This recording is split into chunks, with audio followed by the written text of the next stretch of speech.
This community means the world to me. Like I said, I no longer live in the area, but I still keep coming back because to me it's still home. Holding your head high and continuing to strive and improve yourself.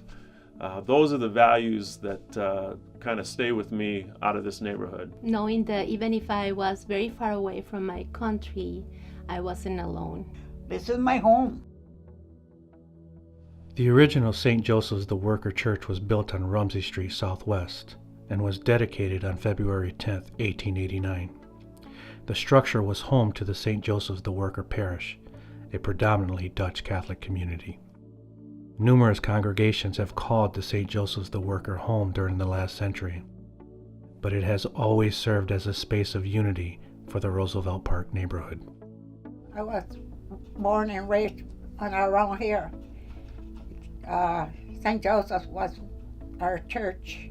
The boys done all the communion there. We love St. Joseph. I used to work there. I used to work with Father Steve. I was in the pantry for many years.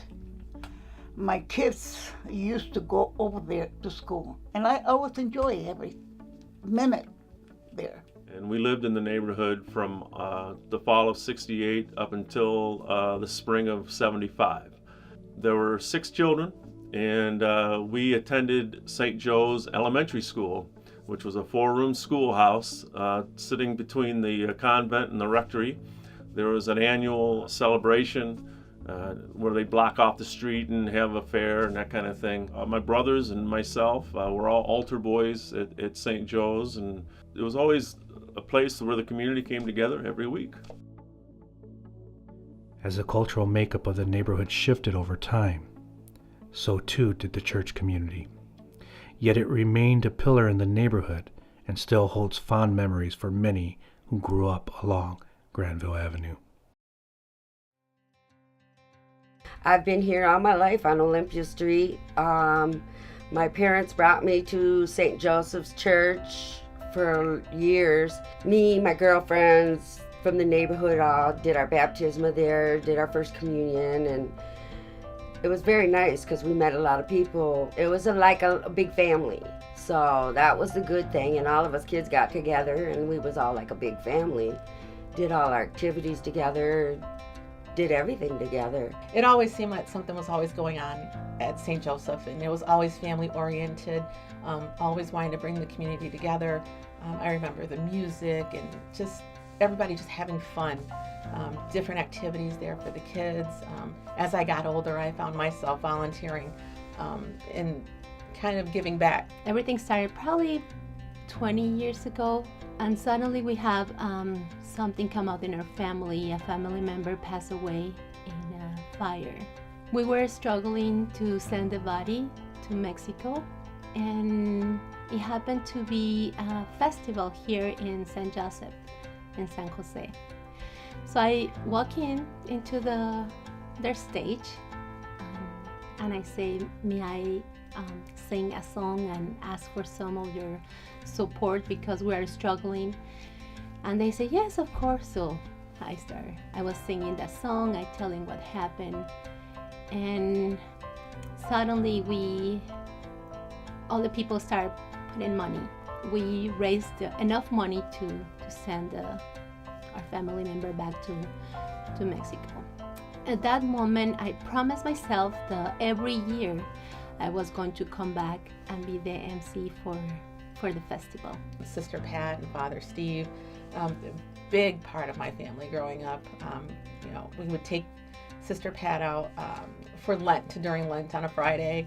We had to behave and eat fish, no meat, so we always had to mind our P's and Q's, especially the children, me. And my mom and dad didn't have a problem following the rules, but it was always me that wanted to have that steak on Friday, and Sister Pat would, give me the little finger that, that's not allowed today. Sorry. Next choice. It's just the community is magic. It's all the love and the care on the neighborhood, and I can tell you my kids are 27, 24, and 21 now. I'm a grandma.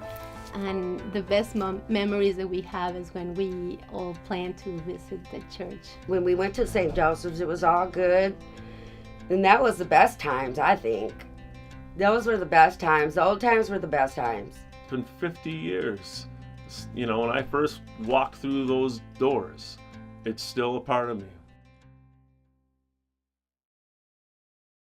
About 10 years ago, the St. Joseph's the Worker Parish moved out of the Rumsey Street building to their new and more spacious home in Wyoming. Various small faith communities used the building until 2014, when it was sold to Habitat for Humanity of Kent County.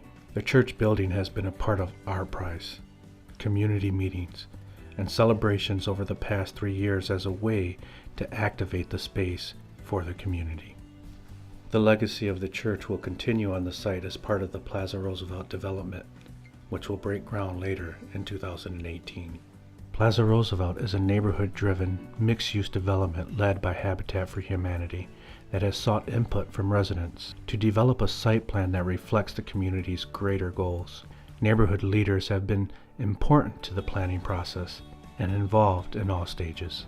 The original church site will become part of the new Grand Rapids Public Schools dual immersion high school and a plaza space for community use. Because of the passion and involvement of the community, the legacy of the site will continue to provide an even greater impact for generations to come.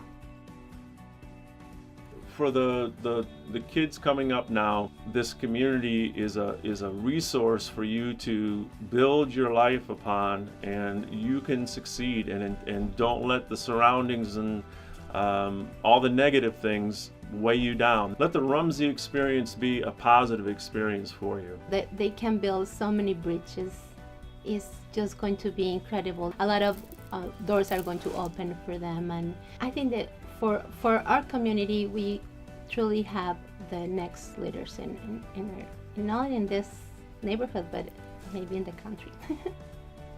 For me, the kids, the father, the parents, be more close to the children. I just hope that the love never changes. The families, I hope that they continue to grow and continue to create their own memories and build with that and be able to share it with people as they grow older, especially the children, when they find their path in life. I hope that they always remember that no matter how far you go, this is home. It will always be home.